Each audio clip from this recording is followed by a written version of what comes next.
Olá, quinto ano! Bom, de acordo com o comunicado, né, que eu enviei para vocês, hoje, né, nós estamos dando uma pausa. Essa semana inteira nós faremos revisões acerca dos conteúdos que foram trabalhados, né, ao longo desse bimestre, né, bimestre passado, ou seja, março e abril, tá? Para a gente poder revisar algumas coisas que já passaram, alguns conteúdos que já passaram, e fazermos uma avaliação, isso na próxima semana. Bom, o ensino religioso e ciências, como foi a primeira disciplina que nós fizemos antes de entrarmos nesse recesso, nós não estaremos fazendo essa avaliação, porque a que nós fizemos estará contando. Então segue então a de hoje, né, a revisão de geografia, tá? Então eu gostaria que vocês acompanhassem comigo, certo? Pegassem o livro módulo 1, tá? O módulo 1, e abrissem comigo lá na página 3, certo? Que é onde nós iremos iniciar. E lá na página 3 ele vai falando acerca da diversidade étnico-racial brasileira, ou seja,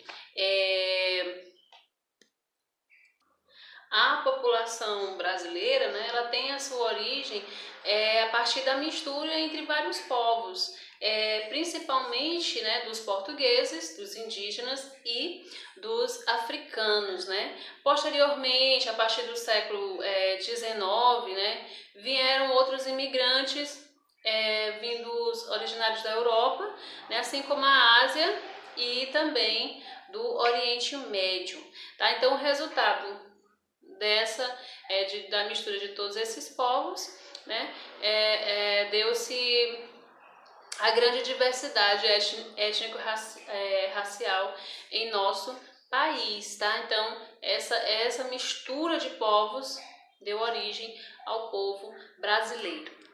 Bom, e aí também nós vimos que cada grupo de pessoas que chega, né, que veio, que contribuiu nessa formação do Brasil, ele trouxe consigo os seus costumes, as suas religiões, as suas tradições, as suas manifestações culturais próprias do seu local de origem, né, isso? E aí isso vai o quê? Vão se mesclando com outras culturas, né? E aí dá então essa cultura grande e diversificada que nós temos aqui no nosso país, né? Sabemos também que a língua oficial do Brasil é o português, tá? Mas esse português ele sofreu, né, uma influência das línguas indígenas e também das línguas africanas, ou seja, muitas das nossas palavras elas são oriundas da língua africana e também da língua dos nativos, né, dos índios, certo? E justamente por isso é que existem esses sotaques, né? Que também é conhecido como dialetos, né? Que é a forma própria de cada estado, né? Falar, de cada local, né? São palavras ou ditos populares, a forma mesmo de se comunicar, né? Ela é diferente. E aí, como exemplo, né, existem várias palavras para uma mesma para um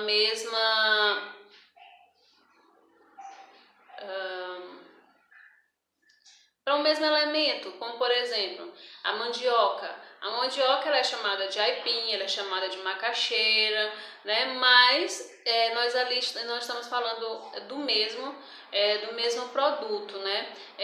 Uma outra a mexerica, né?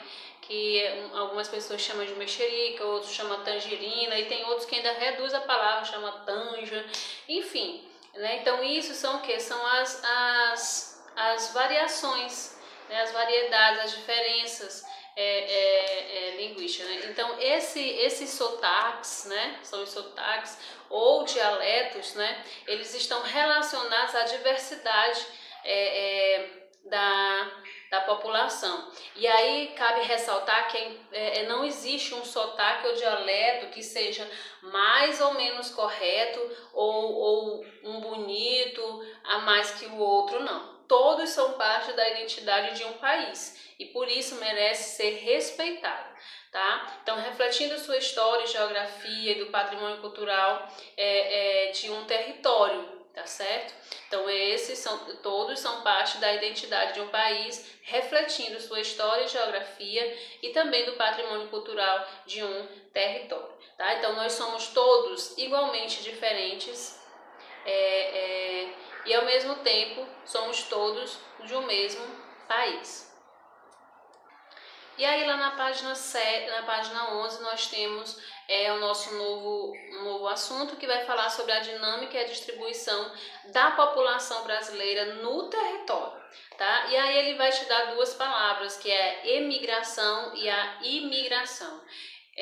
A emigração corresponde ao fato de sair, tá? Eu estou saindo de um determinado local, de uma determinada cidade. E imigração compete ao chegar em determinada cidade, tá? Então, desde a pré-história até os dias atuais, nós, seres humanos, migramos em busca de sobrevivência, de melhores condições de vida, em busca de melhores salários, em busca de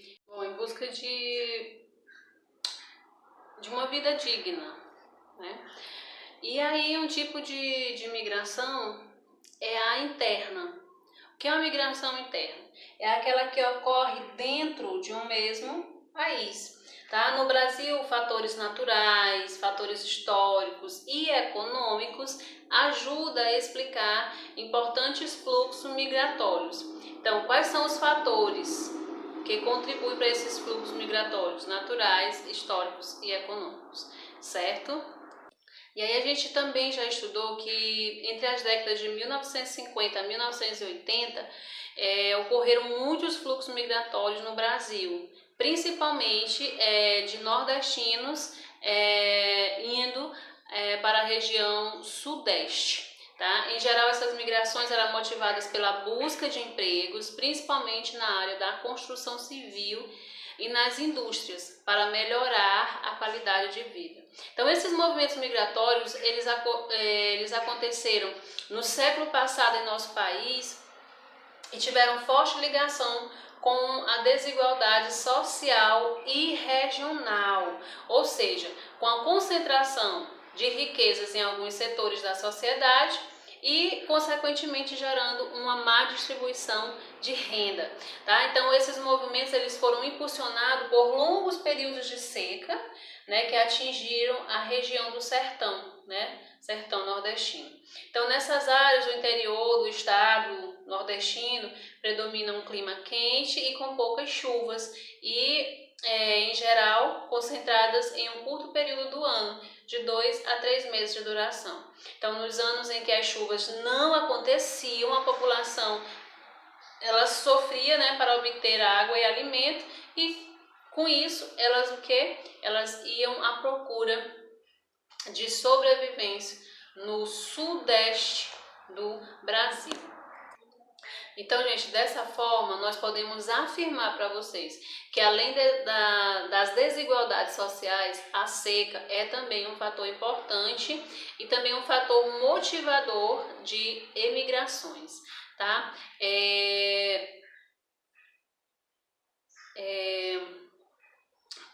Indo mais um pouco para frente, tá? Ele vai falar que em todo o Brasil, o êxodo rural, que é o movimento de pessoas que abandonam o campo para morar na cidade. Então, o que seria êxodo rural? É a movimentação, né? São as pessoas que abandonam o campo, rural já está falando, né? Para se instalarem nas cidades, tá? Geralmente por famílias que mudam para as médias e grandes cidades, seus estados de origem, especialmente para as capitais, certo? Em busca de melhores condições de vida. Entretanto, a intensidade desse êxodo rural atualmente é bem menor do que no século passado. Então, hoje houve uma diminuição nesse êxodo rural. As pessoas têm preferido, né, continuar em suas cidades, certo? E ali elas conseguem o necessário para a sua sobrevivência, já existe uma melhor qualidade na questão do ensino, né? Enfim. E aí ali mesmo elas decidem ficar, tá? Aí ele vem falando sobre os candangos, né, que são migrantes que construíram Brasília, tá? Que é a capital federal do Brasil, uma cidade que foi planejada e construída a partir de 1956 e que contou com grande quantidade da mão de obra do Nordeste e de outras regiões do país. Avançando mais um pouco, nós vamos entender os tipos de migração, tá? Então, desde 1995, o Brasil concentra maiores fluxos migratórios entre as áreas de um mesmo estado, destacando-se então a migração pendular. E o que seria essa migração pendular? É um movimento migratório diário, pendular, né? Movimento migratório diário, a pessoa vai e volta no mesmo dia. Tá? Caracterizado pelo deslocamento de pessoas para estudar ou trabalhar em outra cidade e retornam ao fim do dia à cidade onde moram. Tá? Então isso ocorre geralmente nas regiões metropolitanas, em que uma cidade grande é rodeada de outras cidades menores. Mas aqui em Parnaíba também a gente vê isso, né? Muitas pessoas moram em Luiz Correia, mas vêm trabalhar aqui, né, ou estudar e retornam. Também eu tenho notado que algumas pessoas vêm das cidades vizinhas do Maranhão, como Araioses, essas cidades, né, e voltam também, né? Então há esse fluxo, tá, dessa migração pendular. E aí nós temos a migração de retorno, que é o movimento dos migrantes de volta para a sua cidade natal. E isso também tem sido algo crescente. Os motivos são variados, mas acontece principalmente devido às dificuldades de se manter nas grandes cidades ou em função do desenvolvimento econômico na sua região. Então as pessoas elas fazem aquela migração, elas retornam de onde estavam, né, para a sua cidade de origem. Então, ao longo desses meses, nós temos estudado e entendido, né, que a distribuição populacional no Brasil, ela também é bastante desigual, né? Então, as áreas de maior concentração se localizam, na maior parte das vezes, em regiões próximas das faixas litorâneas, tá certo? E aí a gente vai lá para a página 15 e pode analisar essa verdade aí através do mapa, né? Então nós podemos confirmar que há mais pessoas morando em algumas áreas do país do que em outras. E aí o que a gente pode absorver de tudo isso, desses conteúdos, né? Que a população brasileira está sempre em movimento, que no Brasil fatores naturais, históricos e econômicos ajudam a explicar os fluxos migratórios, que há diferentes tipos de migração, que essas migrações podem durar longos ou curtos períodos, que um dos principais fluxos migratórios aconteceu entre 1960 e 1980, quando a população da região norte migrou para a região sudeste, né, devido à seca, à escassez, né?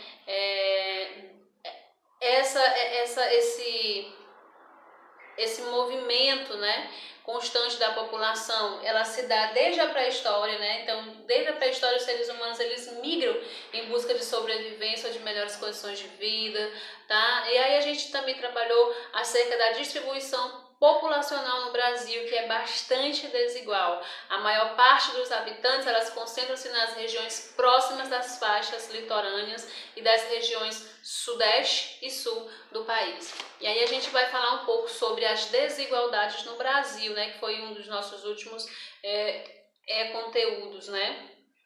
Então a gente já sabe que no nosso Brasil, né, ele é fruto do trabalho de milhares de brasileiros, mas mesmo assim, parte significativa da população brasileira vive em situação de pobreza, tá? Vivem em situação de pobreza, tá? E essas desigualdades sociais, ela é dividida, né, em 3 grandes grupos. Quais são esses grupos? Desigualdade de gênero, né? As mulheres, elas trabalham, às vezes exercem as mesmas funções que os homens, mas recebem menos, né? Então ainda existe essa desigualdade de gênero. A desigualdade econômica, né, que está voltada para a concentração de renda, né? E a desigualdade social, tá? Que é a renda média mensal por cor ou raça, de acordo com 2017, né? Existe aí uma discrepância muito grande acerca dessa desigualdade. Então, 3 são os grupos: desigualdade racial, de gênero e desigualdade econômica, tá? E aí a gente vai um pouco mais lá para a página 28, né? E na página 28 ele vem falando acerca do processo de urbanização e as desigualdades sociais, né? A infraestrutura urbana, ela compreende o conjunto de equipamentos e serviços necessários ao desenvolvimento das funções da cidade, bem como a garantia dos direitos de serviço, tais como transporte coletivo, espaços públicos, lazer, moradia, saneamento básico, oferta de emprego. Analisando, né, toda essa infraestrutura brasileira, a gente vê a escassez, né, com relação aos serviços prestados para a sociedade, né, porque são ônibus sucateados, são esgoto a céu aberto, é energia que não chega para toda a população, saúde e educação precárias, né? Então, saber dos nossos direitos, né? Conhecer os nossos direitos e lutarmos, né? Em busca de melhores condições de vida, de melhores moradias, né? Moradia também precária, construídas em locais, em áreas de riscos, né? São pessoas que não são assistidas, várias comunidades, vários locais em que não são assistidas com dignidade. Então, conhecer cada um desses direitos, saber e lutar por eles, exigir que esses direitos sejam prestados com respeito e da forma digna, né? Trazendo dignidade para a população brasileira, é o que nós, cidadãos brasileiros, precisamos fazer, lutar, né? Mas primeiro nós precisamos conhecer quais são de fato os nossos direitos, tá? Então, pensando dessa forma, desse modo, né, nós podemos entender que o nosso país, ele é fruto do trabalho de milhares de brasileiros, né, e mais que infelizmente, mesmo assim, grande parte dessa população vive em situação de pobreza. Nós precisamos entender que a desigualdade, para entender a desigualdade no Brasil, é preciso conhecer a nossa história enquanto nação, identificar os processos geográficos que resultam na exclusão, né, social de grande parte da população. Nós precisamos entender que a infraestrutura urbana precária e carente de serviços públicos para atender a população é um dos indicadores de desigualdade social aqui no nosso país, né?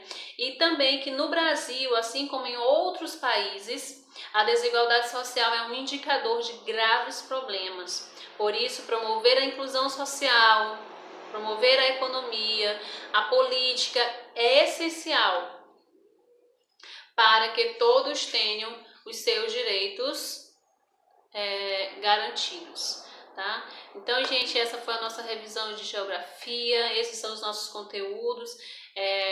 Vamos fazer uma leitura mais aprofundada, né, acerca de cada uma dessas questões, tá? Então, a nossa prova, ela vai trabalhar principalmente desde a página 2 até a página 34 de geografia. Para vocês, um beijo e até amanhã. Tchau!